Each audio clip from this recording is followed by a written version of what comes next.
오늘 나오신 여러분들 정말 하나님의 은혜와 축복이 임하기를 바랍니다. 참 하나님은 어쩌면 그렇게 우리를 사랑하는지 몰라요. 이번 코로나 문제를 통해서 많은 걸 우리가 깨닫고 또 회개할 기회를 주시고 기도할 기회를 주시고 예배의 중요성 또 깨닫게 하시고 또 우리 형제의 사랑에 대해서 확인하게 하시고 이 마지막 때 과연 우리가 믿음을 얼마나 지킬 것인가 이것도 다시 한번 우리가 준비하게 하시고 이번 기회에 또 우리 자신들이 얼마나 믿음이 있는가 이런 것도 우리가 좀 다시 한번 반성하고 회개하고 다짐하고 그래서 이번 기회에 더 하나님을 가까이 하고 쭉정이 신앙 버리고 세속적인 것 좀 버리고 이제는 정말로 하나님을 사랑하고 하나님 안에서 철저하게 말세에 우리가 이 믿음을 지켜서 천국까지 가도록 다시 한번 좋은 믿음이 성장하는 알곡 신자로 다시 한번 거듭나는 기회가 될 수 있기를 바랍니다.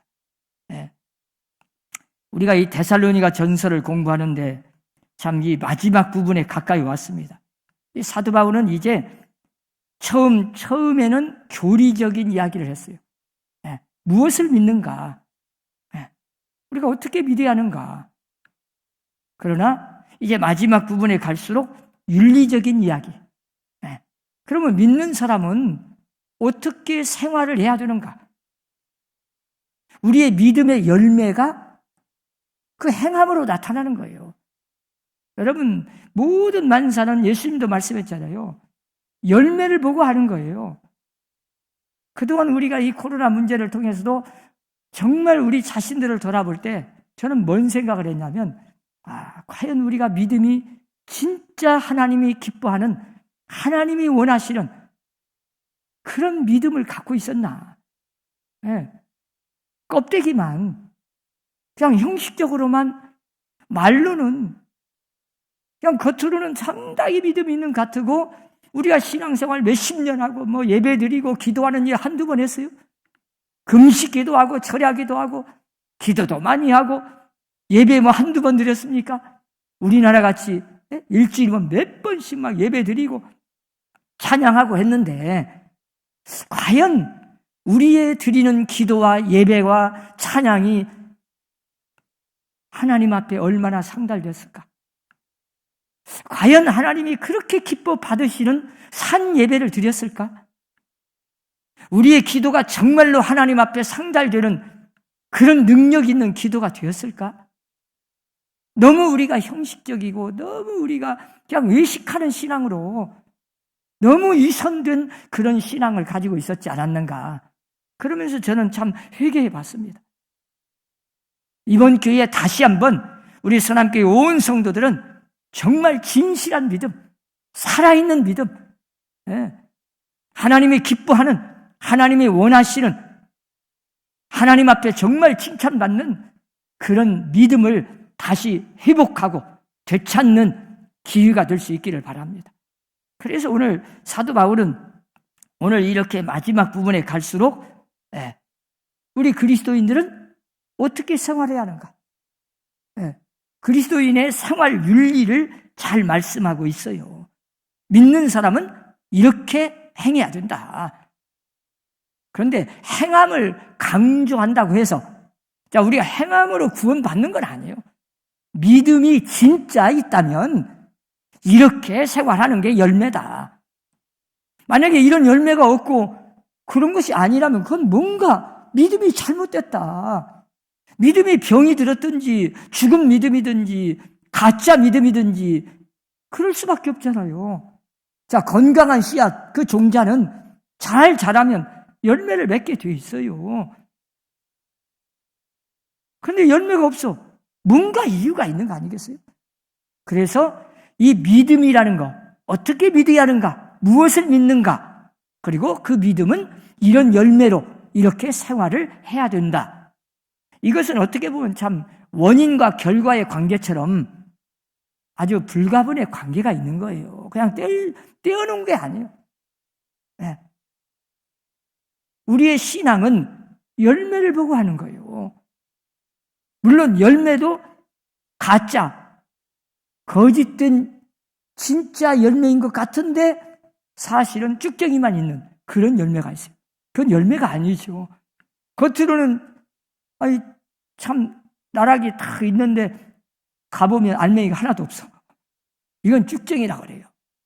그래서 우리는 정말 그 속에 알곡이 가득 찬 진짜 믿음, 하나님이 기뻐하는 하나님의 말씀인 성경적인 제대로 된 믿음, 살아있는 믿음, 행함이 있는 믿음을 다시 한번 여러분들 회복하시기를 주의 이름으로 축원합니다.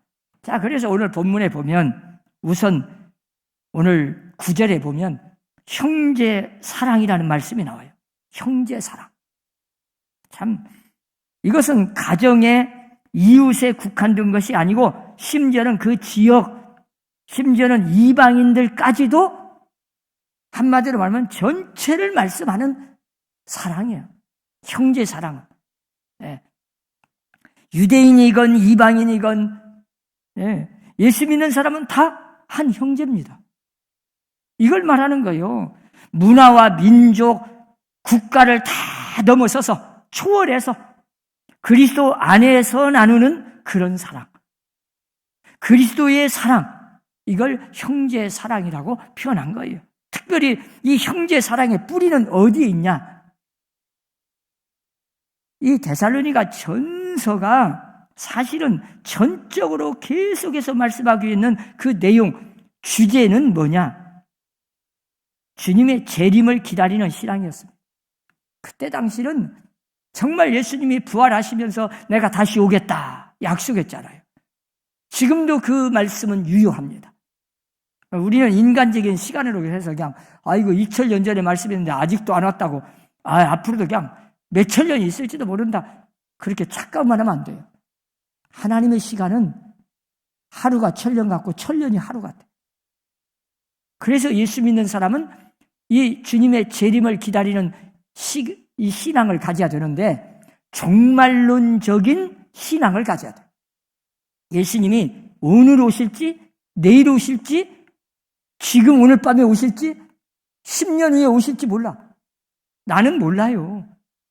그때는 하나님만 아셔. 그러면 우리는 철저하게 오늘이 마지막 날이다, 오늘 주님이 오실 수도 있다, 그래요. 사실 내일 오실 수도 있다, 이런 신앙을 가지고 생활하고 행동해야 한다.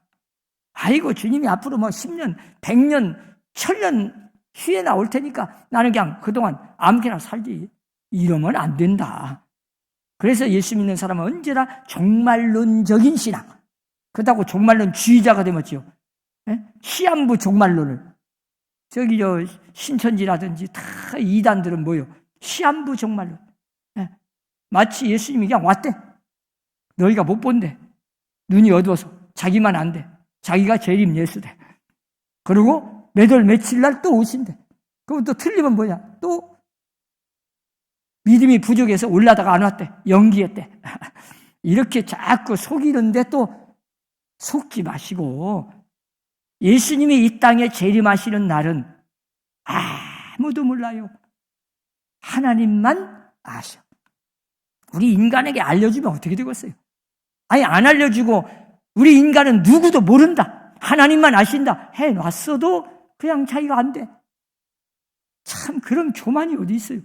성경에 그런 사람을 위해서 그렇게 말씀해 놨어도 그렇게 말하는 사람이 많은데, 만약에 예수님이 누군가에게 내가 알려주겠다, 그 사람들도 다 알고 있다, 그렇게 말했다면, 몇 월 며칠 날 온다, 그렇게 해놨다면 아마 이 세상이 참 요지경일 거예요. 요지경. 다행이에요. 하나님은 참 뛰어나신 분이에요. 우리 인간들을 다 아시고 미리 말씀해놨어. 누구도 모른다. 예수님은 그때 당시는 인간으로서 나도 모른다, 아버지 하나님만 아신다.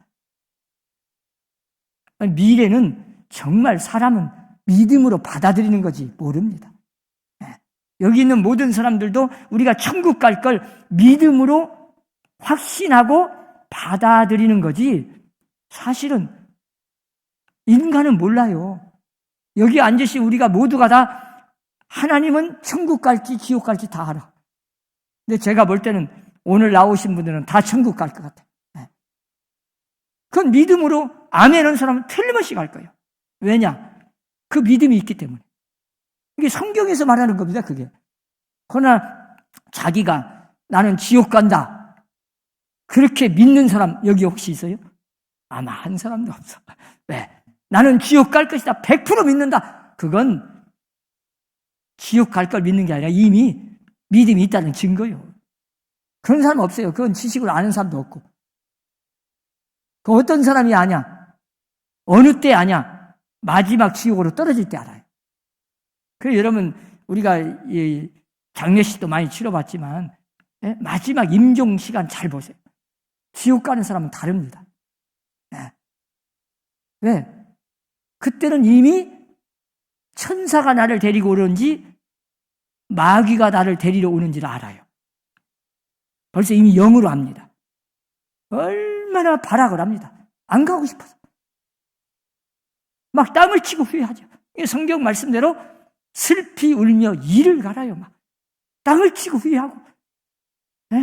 내가 세상에서 내 아내가 한 번만 좀 교회 가자고 그냥 사정할 때 미친 척하고 따라갔기만 했어도 이 지옥불에 떨어지지 않는데 그걸 알았어야지. 우습게 여겼잖아요. 무시해버렸어. 그러다가 지옥에 떨어진 걸 알 때는 얼마나 후회가 되겠어요. 그러니까 막 슬피 울며 이를 갈면서 후회하는 거예요.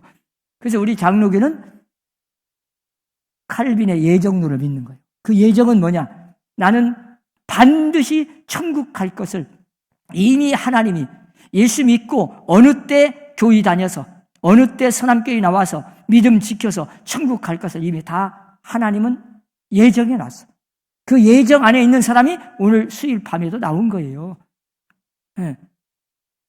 그럼 어떤 사람은 아이고 그러면 나는 이제 천국 갈 걸 이미 다 내가 뭐 어떻게 하든 하나님이 다 예정해 놨으니까 오늘부터 그냥 아무렇게나 살다가 뭐 교회 안 가도 되고 내 마음대로 하게 되겠다.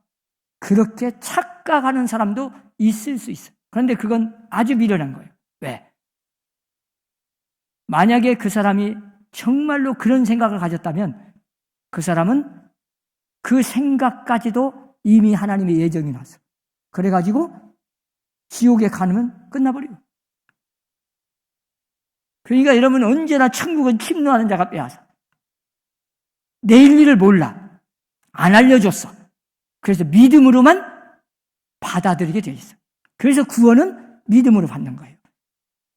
나는 예수 믿고 죄사함 받고 주님이 나를 위해서 십자가에서 피 흘려 죽어주시고 내 죄 때문에 돌아가시고 내 죄를 사해 주셨으니 나는 십자가의 은혜로 죄를 사함받고 구원받은 하나님의 자녀가 되었다. 나는 끝까지 믿음을 지켜서 천국 가야 한다. 그걸 하나님이 나를 예정하시고 나를 선택하시고 구원시켜 주심을 나는 확신한다. 여러분 이걸 믿습니까? 그런 사람은 다 천국 가는 거예요. 대단한 축복이요. 오늘 여기에 나와서 그 말을 듣는 자체가 예정이요. 그걸 믿고 끝까지 믿음을 지켜갈 겁니다. 하나님은 절대 버리지 않아요.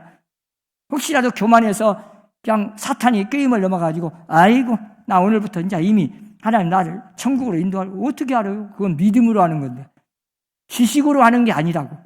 절대로 우리는 지식으로는 1초 후일도 몰라. 이번에 어디입니까? 화재 사건. 그걸 지식으로 내가 그런 불이 날 줄 알았다면 아마 10초 전이라도 뛰어나왔을 거예요. 그러지 않을 거예요? 그런데 몰라. 1초 후에를 몰라. 그 인간이요. 너무 그렇게 교만 떨 거 없어. 이번 코로나 이 문제로 세상에 이렇게 세상 전체가 세계 모든 나라가 이렇게 그냥 어려움을 처하고 이 난리 법석 떨고 우리가 이 예배당에 와서 마스크 쓰고 예배 드릴 줄을 누가 알았어요? 아마 몰랐어. 그런데 하나님은 알고 계셔. 저는 이번 일을 통해서 하나님이 우리 선함교회를 얼마나 사랑하시고 우리 남원을 얼마나 사랑하시고 우리 대한민국을 얼마나 사랑하시고, 여러분, 우리 서남교회 한 사람 한 사람 성도들의 기도가 이 남원 시내, 전라북도, 대한민국 지켜주셨어요. 그런 믿음이 있어야 돼, 믿음이. 여러분의 기도가 하나님이 이 나라를, 저는 코로나 딱 시작될 때부터 하나님 앞에 기도했어요. 근데 그 기도대로 정말 그대로 됐어요. 이런 걸 보면 하나님이 우리 서남교회를 얼마나 사랑하시고, 우리 서남교회를 통해서 앞으로 미래에 마지막 때 이 서남교회를 통해서 아마 세계 선교를 이루고 하나님의 뜻이 이루어지고 아마 하나님 나라가 확장되고 마지막 때 쓰임받는 서남교회가 반드시 될 겁니다. 저는 그걸 확실해요. 뭐 그렇게 기도하고 있고, 아니 그렇게 계속 이루어지고 있어. 이걸 보면 참 하나님은 우리 전 세계에 대한민국, 여 전라북도 남원 땅에 서남교회를 세우신 목적을 알고 있어. 얼마나 감사한지 몰라. 아마 더 큰 일을 하라고 또 성전 건축을 위해서 이렇게 아마 세계에서 가장 좋은 땅, 좋은 위치에 좋은 자리를 준비해 놓은 땅이라고 저는 생각합니다. 100%예요, 100%. 여러분 한번 가서 보세요. 이거 사람이 언제 우리가 그거 생각했어요? 꿈에도 생각 못했어요. 불가능합니다. 그런데 하나님은 가능케 하시고 기적을 베풀어 주셨어요. 그곳에 아마 하나님의 성전이 지어지면 우리 서남교회는 앞으로 미래에 마지막 때 우리 후손들에게까지 아마 틀림없이 우리 서남교회를 통해서 이 남원시의 복음화, 대한민국 그리고 전 세계에 하나님이 마지막 때 하실 일을 우리 서남교회를 통해서 분명히 하실 계획을 가지시고 지금 진행하고 역사하고 계십니다. 이런 걸 생각하면 여러분 얼마나 감사해요. 감사가 저절로 나오고 기도 안 할 수가 없잖아요. 그래서 우리는 이 마지막 때 형제 사랑, 오늘 본문에 형제 사랑이라는 말씀이 나오는데 이건 그냥 뭐 이웃 사랑이 아니에요. 네. 어떤 사람이나 전 세계적으로 예수 믿는 사람은 다 형제다 이 말이에요. 하나요, 한 형제. 네. 특별히 형제 사랑의 뿌리는 다른 거 없어요. 주님의 재림을 기다리는 신앙. 여러분, 예수님은 반드시 재림하십니다. 그걸 사모하고 주님이 오늘 재림하셔도 기쁨으로 할렐루야 영접하고 맞이할 수 있는 준비를 하면서 사는 그런 생활이 되시기를 주의 이름으로 축원합니다. 이번 코로나를 통해서 이제 뭐 생활 속 거리두기 생활 방역으로 바뀌어졌는데, 자, 우리는 이제 이런 코로나가 아니라도 뭔가 전염병 이런 예방 수칙 정도는 기본으로 그냥 생활 속에서 우리가 스스로 건강을 지켜가야 돼. 왜? 이번 코로나 이건 하나의 일이에요. 또 그보다 더 큰 전염이 강한 또 바이러스, 세균, 지금은 이게 공기 전염이 아니라고 봅니다. 바이러스는. 그런데 앞으로는 예를 들어서 공기 전염이 된다고 한번 보세요. 공기 전염이 되면 아마 누구도 만나도 못해, 한 사람도. 뭐 거리가 필요 없어. 그러지 않아요? 지금은 거리라도 조금 떨어지면 마스크 쓰면 된다고 하지만 만약에 공기가 전염이 된다. 공기로. 그러면 이렇게 마스크 쓰고도 못 모여. 그러면 어떻게 되겠어요? 밖에도 못 나가. 누구도 사람 있는데 갈 수도 없어. 그러면 어떻게 되겠어요? 큰일 나죠. 이럴 수도 있어요.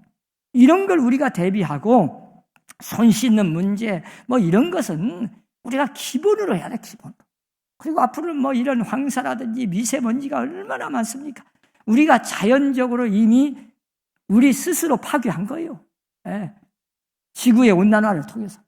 이게 엄청난 겁니다. 그런데 이게 초대교회는 말이요, 전부 다 이 재림신앙이 강했습니다. 그래서 내가 막 돈을 싸놓고 통장 몇 개 가지고 있고 앞으로 막 10년, 20년 내 자식한테 먹을 거 물려주려고 땅 문서 들고 그런 거 없었어요. 여러분 사도행전에도 보세요. 자기의 전 재산을 팔아서 사도한테 갖다 바치면 모든 가난한 자들에게 나눠주고 네 것 내 것이 없어. 내 것이라고 생각 안 했어요. 네? 지금 엄격히 따지면요, 이런 형제 사랑이 없어서 문제지. 전 세계적으로 보세요. 얼마나 부조리하고 얼마나 불공정한지. 지금 한쪽에서는 곡식이 남아가지고 보관을 못해가지고 썩어서 내버려. 근데 한쪽에서는 어찌 곡식이 없어가지고 먹을 것이 없어서 막 영양실조 걸리고 막 지금 굶어 죽어. 한쪽에서 너무 배가 불러가지고 막 다이어트 한다고 그러고 막 살 빼지라고 정신없고 그래서 많이 먹어서 병이 나 막. 근데 한쪽에서는 영양실조 걸려서 병이 나. 이걸 잘 분배만 하면 세상에는 아무것도 없어. 문제가. 그런데 어째요? 이 형제 사랑이 없는 거죠. 썩어서 갖다 바다에다 빠뜨리고 막 내버려도 저 가난해서 굶어 죽는 사람 안 줘. 돈을 줘야 준대. 이러면 그것을 이런 것을 막 타파하기 위해서 인도적인 차원에서 막 민간 차원에서 얼마나 운동하고 막 그런 모임 단체도 많이 만들고 하지만 아직 부족이 안 돼. 그 세상에 이렇게 어떤 정말 이상적으로 잘 분배만 이루어지면 굶어 죽는 사람 없다니까. 이게 문제예요, 이게. 그래서 오늘 본문의 형제의 사랑. 이건 여기에 사랑이라는 말은 아가페를 말하고 이 형제라는 말은 하나님 안에서, 자, 우리는 그리스도 안에서 예수 믿는 사람은 다 형제 자매다. 그 형제라는 말은 자, 아버지가 하나다. 자, 우리가 하나님 아버지를 똑같이 한 아버지로 모시고 믿고 한 아버지 안에서 섬기는 사람들이 오늘 여기에 모인 거예요. 그러니까 여러분은 다 다른 하나님을 믿는 게 아니고 누구나 다 믿는 아버지 하나님이 하나예요, 하나. 그러니까 한 아버지 밑에서 다 자녀들이요. 그러면 어찌요? 다 자매고 형제잖아요. 네. 여러분 탕자의 비유를 잘 보세요. 탕자의 비유. 자, 내 아들. 자, 집을 나간 아들도 탕진했어도 아버지는 내 아들이요. 너도 안 나간 너도 내 아들이요. 그런데 자, 이 형님은 뭐예요? 안 받아들려고 그래. 돈 갖다 다 써버리고 나쁜 짓 하고 방탕하고 했는데 왜 받아주냐? 이거 받아줘봐야 나는 그냥 돈 하나도 안 하고 착하게 살았는데 왜 나한테는 뭐 송아지는커녕 염소 한 마리도 안 주더니 집 나간 그 아들한테는 막 송아지 잡고 그렇게 잘해주냐? 불평이야, 불평. 그런데 아버지는 아니에요. 아무리 잘못했어도 저도 내 아들이고 너도 내 아들이고 그러니 너와 동생은 형제가 형제 육신의 핏줄로 맺어진 형제. 그런데 우리는 뭐예요? 영적으로 그리스도의 십자가의 피로 맺은 어떻게 보면 육신의 형제보다 훨씬 더 강하게 연결된 하나님의 자녀들이에요. 그러니까 교회 안에서는 어쩌요? 신분이 뭐 돈이 있냐 없냐 키가 크냐 작냐 이런 거 따지면 안 돼요. 다 같이 한 형제예요. 그 당시는 데살로니가 이때 그 교회 그 당시에는 뭐예요? 노비가 있잖아요. 노예가 있어. 주인과 노예, 종 이런 관계가 있어요. 엄청나게 빈부격차도 심하고 신분이 막 계급 사회니까 완전히 주인과 종은요 완전히 종은 사람이 아니요 짐승 취급받았어. 밥도 같이 못 먹고 잠도 같이 잘 수가 없어. 저 사랑채에서 그냥 어디 헛간에서 자야 돼. 이렇게 지냈는데 자 데살로니가 교회가 딱 교회 안에 들어왔어요. 예수 믿었어. 주인도 예수 믿고 종도 예수 믿고 그러면 그 교회 안에서 나는 주인이다. 그건 세상에서는 말이지. 교회 안에 들어오면 그리스도를 믿는 믿음 안에서 하나님의 자녀로서 똑같은 한 형제다. 그걸 말씀하는 거예요. 그러니까 우리는 다 형제예요. 그러니까 막 돈 보고 인물 보고 신분 있는 것 보고 옷 입는 것 보고 그렇게 따지면 안 돼. 그냥 누구나 다 우리는 한 형제다. 그 사랑으로, 여기서 말하는 아가페는 무조건적인 사랑이요. 우리가 요즘에도 막 결혼할 때 보면 뭐 키가 크냐, 돈이 있냐, 이런 거 다 따지는데 그걸 따지면 안 된다. 무조건, 조건이 없어. 그냥 하나님의 자녀로서 똑같이 우리가 믿는 하나님은 한 아버지고, 우리가 믿는 예수님은 한 분이고, 우리가 믿는 성령님이 한 분이요. 똑같은 예수를 믿고 똑같은 그리스도를 믿는 거예요. 그러니까 우리는 영적으로 하나예요. 자, 우리 서남교인만 그러냐? 아니요. 저 이단이 아닌, 잘못된 신앙이 아닌 예수를 진짜 자기의 구주로 믿고 구원받은 하나님의 자녀는 저 일본 사람이나 우리가 저 북한 사람이나 그렇게 미워하는 일본의 그리스도인도 우리 형제예요. 전 세계적으로 누구나 다, 저 미국은 지금도 인종차별하잖아. 인종차별이 없어. 다 같이 한 형제다. 자, 우리가 한번 옆에 사람 인사합시다. 우리는 한 형제입니다. 믿습니까? 그러니까 사랑해야 된다. 그 아가페의 사랑으로 대하라. 그리고 오늘 본문에서 말하는 이 형제 사랑은 또 한 가지는 뭐냐? 자, 하나님 안에서 하나님을 생각하고, 오늘 본문의 9절에 잘 보세요. 뭐라고 말씀하셔요? 끝부분에 보면 그렇게 말씀하잖아요. 하나님의 가르치심을 받아 서로 사랑합니다. 하나님의 가르치심을 받아. 이 말은 하나님을 생각하고 사랑하라. 여러분, 남편을 사랑할 때 하나님을 생각하고 사랑하세요. 아내를 사랑하는 것도 그냥 인간적인 사랑이 아니고 하나님을 생각하고 사랑하라. 그게 아가페의 사랑. 우리가 이 형제라는 말 자체가, 자, 하나님의 가르치심을 받아 하나님과의 관계를 생각하면서 사랑을 하는 거예요. 자, 누구를 도와주는 것도 초대교회 때 막 니건내가 없이 다 도와줬어요. 불쌍해서 그냥 내가 조금 도와주고 싶은 인도적인 차원에서 돕는 것으로는 세상 사람들도 다 하는 거고, 그렇게 하라는 게 아니고 그리스도의 사랑을 가지고 사랑하라는 거예요. 그리스도의 사랑으로 도와주라는 거예요. 믿음으로 하지 않는 건 다 죄요. 사실은 내 이름으로 막 누구 불쌍해서 그냥 내가 조금 그냥 도와주고 싶은 그 동정심에서 도와주는 것은 그 인간은 누구나 가져야 할 당연한 거고, 그 의무. 그것도 없다면 그건 타락한 거죠. 그러나 그보다 한 차원 더 높게 우리는 그리스도를 생각하고 그리스도의 사랑으로 사랑하고 돕는 거예요. 여러분, 우리는 십자가의 은혜가 얼마나 큽니까? 자, 우리가 뭘 잘해가지고 똑똑해서 내가 죄를 안 지어서 주님이 나를 사랑했습니까? 아니에요. 그냥 사랑한 거예요. 죄를 지어서 마땅히 죽을 수밖에 없는 우리를 주님은 이 땅에 오셔서 자기를 희생하고 십자가에서 죽기까지 우리를 사랑하셨어요. 하나님은 자기 아들을 아끼지 않고 이 땅에 보내서 우리를 사랑했어요. 그래서 우리가 구원받고 한 형제 자매가 되어 이렇게 하나님의 자녀가 되어서 천국에 대한 소망을 갖고 사는 거 아니겠습니까? 그러면 어찌해야 돼요?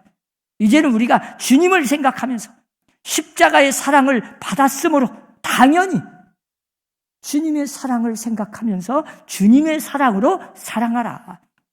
여러분, 자녀들이 막 똑똑하고 공부 잘하니까, 그러니까 사랑해요? 그냥 자녀니까 사랑하는 거예요. 공부를 못해도 내 자녀고, 좀 안 똑똑하고 좀 장애인도 내 자녀요. 그런 조건적인 걸 보고 내 자녀를 내 자녀라고 하고 사랑하는 게 아니에요. 하나님 아버지는 우리를 이렇게 사랑하셔요.